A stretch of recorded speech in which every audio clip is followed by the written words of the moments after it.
बंगाल में जो बीजेपी की प्रचंड बहुमत से जीत हुई है, अब बीजेपी यहां पर 15 सालों के बाद सरकार बनाने जा रही है, तो यहां पर एक नाम सबसे ज्यादा उभर कर सामने आया है और वो नाम है सुनील बंसल का। जी हां, प्रधानमंत्री नरेंद्र मोदी से लेकर के सीएम योगी हो या फिर तमाम नेता हो, सभी ने पश्चिम बंगाल में अपनी पूरी ताकत झोंक दी। लेकिन इस बीच में एक नाम जो है वो अब चमकता हुआ सामने नजर आ रहा है, वो नाम है सुनील बंसल का। और सुनील बंसल को क्या अब उत्तर प्रदेश में फिर जिम्मेदारी मिलेगी? पश्चिम बंगाल के नतीजे सामने आने के बाद अब एक सवाल ये भी उठ रहा है। दरअसल पश्चिम बंगाल में बीजेपी की इस छप्पर फाड़ जीत का श्रेय काफी हद तक भूपेंद्र यादव और सुनील बंसल के संगठन कौशल को जाता है। उत्तर प्रदेश के संगठन महामंत्री से राष्ट्रीय महासचिव बनाए जाने के बाद से ही सुनील बंसल को पश्चिम बंगाल का जिम्मा दे दिया गया था। सुनील बंसल ने बंगाल चुनाव फतेह करने के लिए उत्तर प्रदेश की अपनी पुरानी टीम पर भरोसा जताया और ममता बनर्जी के मजबूत किले को ध्वस्त करके कमल खिलाने में कामयाबी हासिल की। उत्तर प्रदेश में 1 दर्जन से ज्यादा नेता हैं जो संगठन में अपनी महारत रखते हैं। सूबे के ये नेता बंगाल में पार्टी प्रभारी सुनील बंसल की कोर टीम के हिस्सा भी रहे हैं और साथ ही साथ बंगाल के कोने कोने में चुपचाप काम करते रहे। सुनील बंसल की इस कोर टीम उत्तर प्रदेश ने बंगाल को फतेह करने की इबारत लिखी है। बंगाल चुनाव में मिली जीत के बाद अब सुनील बंसल को उत्तर प्रदेश के सियासी रणभूमि में फिर से नई जिम्मेदारी के साथ उतारने की चर्चाएं भी शुरू हो गई हैं, क्योंकि 2024 के लोकसभा चुनाव के बाद से बीजेपी की राह कई सियासी बाधाएं देखने को मिली है। अगर हम बात करें सत्ता की हैट्रिक लगाने के लिए, तो बीजेपी सुनील बंसल को मिशन उत्तर प्रदेश की कमान सौंप सकती है।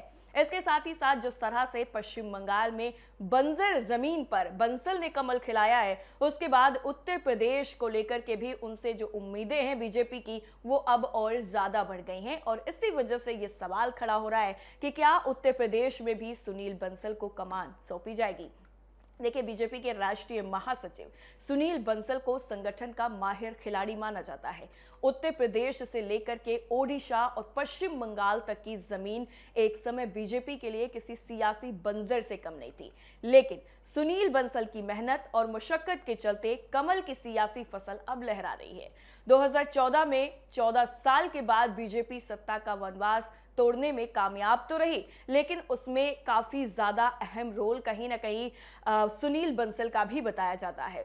सुनील बंसल ने 2013 में उत्तर प्रदेश महामंत्री संगठन का जिम्मा ऐसे समय में संभाला था जब बीजेपी सूबे में सत्ता का सियासी वनवास झेल रही थी। महज उसके 9 सांसद और 51 विधायक थे। अमित शाह के सहयोगी बनकर आए सुनील बंसल ने सूबे की सियासी फिजा बदल दी और उत्तर प्रदेश के रणभूमि में सपा बसपा जैसे क्षेत्रीय दलों सियासी वर्चस्व को पूरी तरह से तोड़ कर रख दिया। इनका जो तिलिस्म बना हुआ था, उस तिलिस्म को सुनील बंसल ने तोड़ करके यहां पर कमल खिलाया।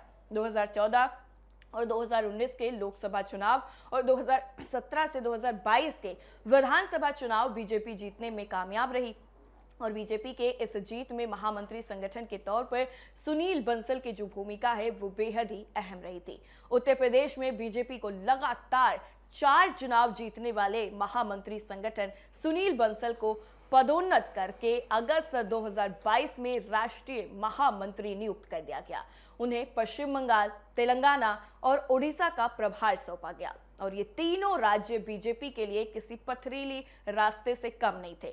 लेकिन सुनील बंसल ने अपनी रणनीतिक कौशल के जरिए पहले ओडिशा और अब पश्चिम बंगाल की सियासी राह को बीजेपी के लिए काफी ज्यादा आसान बना दिया है। अब इन दोनों ही राज्य में बीजेपी प्रचंड बहुमत के साथ सत्ता में आई है।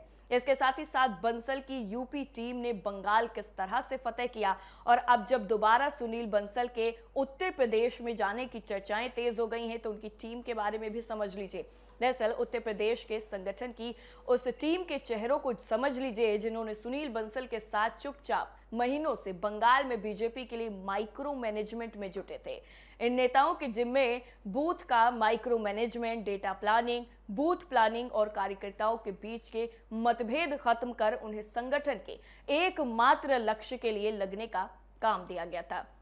उत्तर प्रदेश से योगी कैबिनेट के 4 मंत्री, एक पूर्व कैबिनेट मंत्री और तकरीबन 1,500 कार्यकर्ता बंगाल में पिछले अक्टूबर के बाद से ही जमे हुए थे।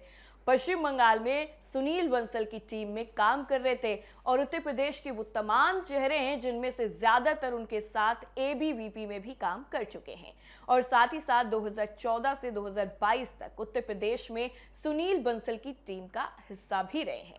उत्तर प्रदेश की 2017 की टीम में election, micro management, scientific election engineering Sunil Bansal की रणनीति का बेहद ही अहम हिस्सा रहा था।